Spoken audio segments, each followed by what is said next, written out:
Hello everyone and welcome to the channel.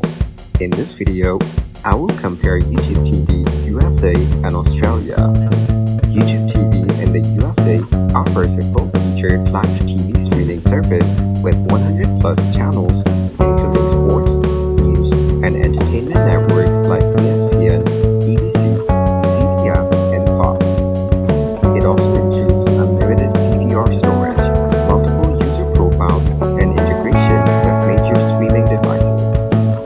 However, it's only available within the US and comes with a relatively high monthly subscription fee. In Australia, YouTube TV is not officially available.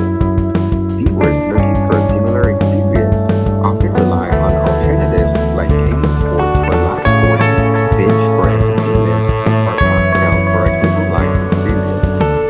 Some users attempt to access YouTube TV using VPNs, but this can be unreliable and may violate YouTube's terms of service. If you are in the US, YouTube TV is one of the best live TV streaming options, but in Australia, you will look for local alternatives. Thank you everyone for watching. Hope you got some value. Make sure to like